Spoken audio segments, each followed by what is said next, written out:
جناب رسول کریم محمد مصطفیٰ صلی اللہ علیہ وسلم سے پہلے تمام ہی انبیاء کرام پر اللہ تبارک و تعالیٰ کی وحی نازل ہوتی رہی ہے، اور اس وحی کی دو قسمیں ہیں۔ ایک وحی وہ ہے جو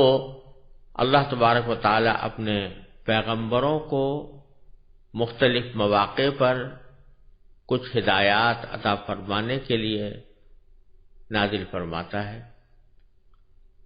لیکن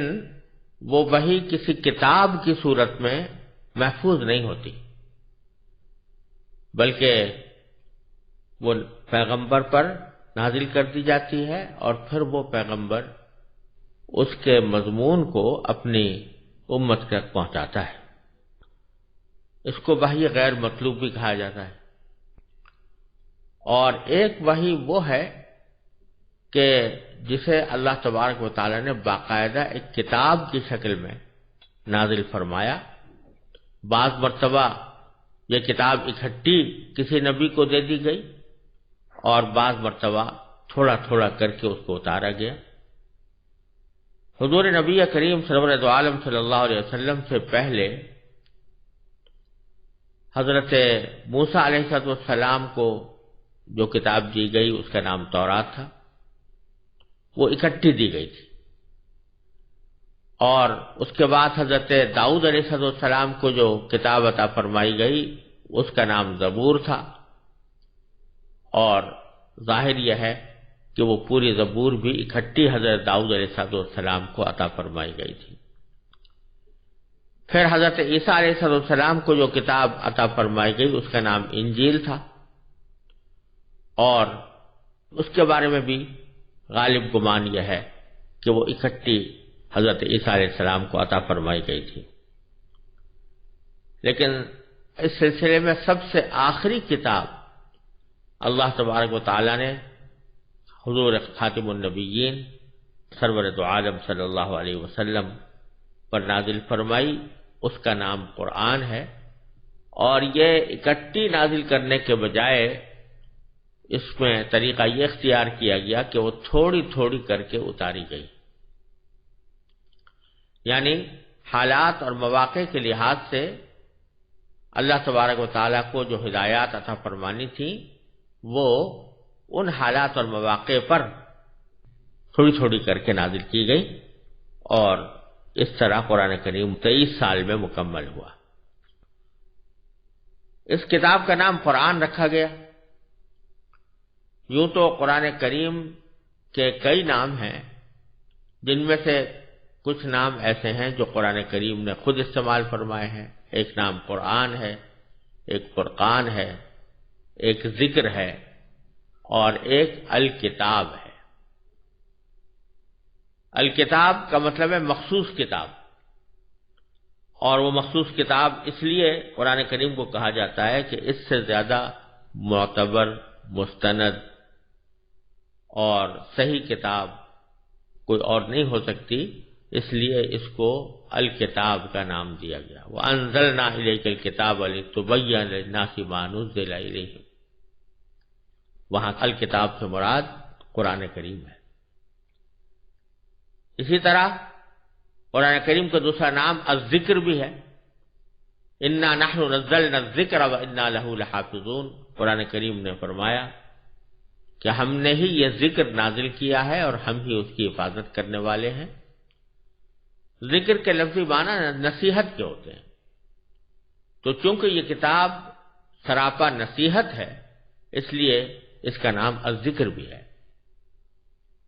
تیسرا نام الفرقان۔ الفرقان کے لفظی معنی ہوتے ہیں وہ چیز جو حق اور باطل کے درمیان تمیز پیدا کر دے، حق اور باطل کے درمیان فرق کو کھول کھول کر بیان کر دے، حق اور باطل کے درمیان واضح امتیاز پیدا کر دے، فرق کرنے والا، یعنی حق اور باطل میں فرق کرنے والا۔ اس لیے بعض اوقات اس کا ترجمہ معیار سے بھی کیا جاتا ہے کہ وہ معیار جس کی بنیاد پر حق اور باطل میں فرق کیا جائے۔ تو قرآن کریم کا تیسرا نام الفرقان بھی ہے، اور قرآن کریم نے سورہ آل عمران کے شروع میں یہی نام قرآن کریم کے لیے استعمال فرمایا، وَأَنزَلَ الْفُرْقَانَ، کہ اللہ تعالیٰ نے فرقان نازل فرمایا۔ اور تیسرا نام جو زیادہ مشہور و معروف ہے اور ہر شخص اس کو جانتا ہے، وہ القرآن ہے۔ القرآن کے لفظی معنی ہے وہ کتاب جو پڑھی جائے، وہ چیز جو پڑھی جائے، اور یہاں مراد ہے وہ کتاب جو پڑھی جائے، کیونکہ اس کا جیسا کہ آپ آگے دیکھیں گے کہ اس کتاب کا آغاز ہی پڑھنے کے حکم سے ہوا، اقرأ بسم ربک الذی خلق۔ اور یہ ایک حقیقت ہے کہ ساری دنیا میں سب سے زیادہ پڑھی جانے والی کتاب یہی قرآن ہے، تو القرآن کے معنی ہوئے وہ کتاب جو پڑھی جائے، پڑھی جانے والی کتاب۔ یوں تو بہت سی کتابیں پڑھی جاتی ہیں، لیکن اس کے پڑھے جانے کی خصوصیت ایک تو یہ ہے کہ دنیا میں کوئی کتاب اتنی زیادہ نہیں پڑھی جاتی جتنی یہ قرآن پڑھی جاتی ہے۔ اس کا اندازہ آپ کو اس سے ہو سکتا ہے کہ دنیا کے کسی بھی خطے میں کوئی لمحہ ایسا نہیں ہے جس میں کہیں نہ کہیں قرآن کریم پڑھا نہ جا رہا ہو، کیونکہ آپ جانتے ہیں کہ دنیا گول ہے اور ہر لمحے کہیں سورج نکل رہا ہے، کہیں سورج غروب ہو رہا ہے، اور کہیں فجر کا وقت ہے، کہیں اشراق کا وقت ہے، کہیں ظہر کا وقت ہے، کہیں عصر ہے، کہیں مغرب ہے، کہیں عشاء ہے، اور کوئی وقت ایسا نہیں ہے کہ جو زمین کے کسی نہ کسی خطے پر کسی نماز کا وقت نہ ہو، اور نماز کے اندر سورہ فاتحہ پڑھی جا رہی ہے، قرآن کریم پڑھا جا رہا ہے۔ تو جہاں جہاں نماز ہو رہی ہے وہاں قرآن کریم پڑھا جا رہا ہے، لیکن اس کے علاوہ بھی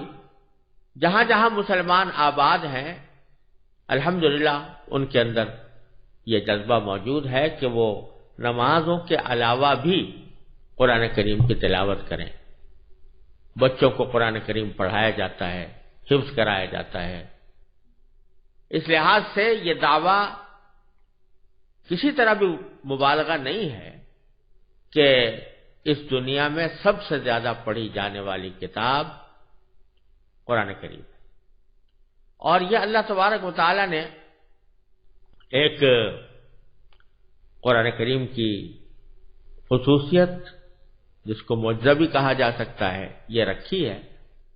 کہ کافر لوگ تو جب قرآن کریم نازل ہوتا تھا تو یہ کہتے کہ لا تسمعوا لهذا القرآن والغوا فیہ، ایک دوسرے سے کہتے ہیں بھئی قرآن کو نہ سنو اور کچھ شور شغب مچا دیا کرو جب قرآن پڑھا جائے تاکہ لوگ اس کو سن نہ سکیں، سمجھ نہ سکیں۔ اللہ تبارک و تعالیٰ نے ان کے جواب میں قرآن کو ایسی کتاب بنا دیا کہ جو ساری دنیا میں پڑھی جا رہی ہے اور سب سے زیادہ پڑھی جانے والی کتاب ہے۔ اس لحاظ سے اس کا نام القرآن ہے، اور اس کے ادب کی خاطر، اس کی حرمت کی خاطر اس کے ساتھ کبھی کریم لگا دیا جاتا ہے، انہ لقرآن کریم، کہیں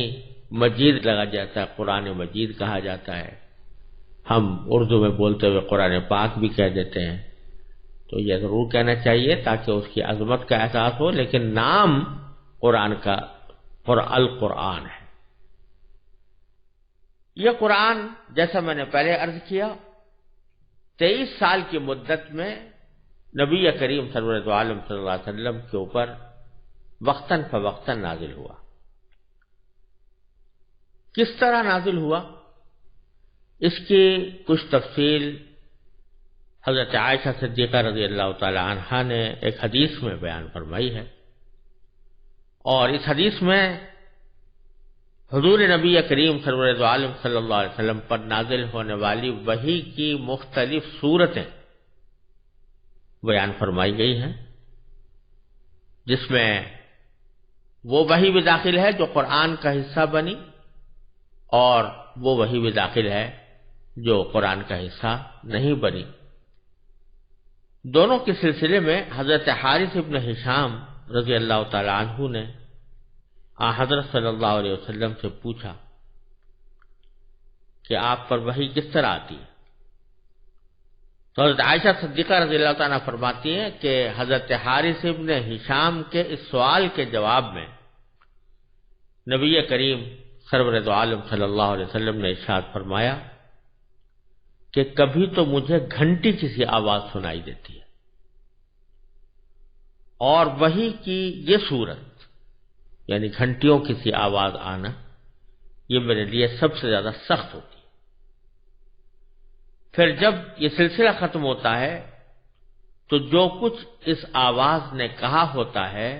مجھے یاد ہو چکا ہوتا ہے، اور کبھی کوئی فرشتہ میرے سامنے ایک مرد کی صورت میں آ جاتا ہے۔ تو یہاں دو صورتیں بیان فرمائی، ایک یہ کہ گھنٹیوں کی سی آواز آتی ہے،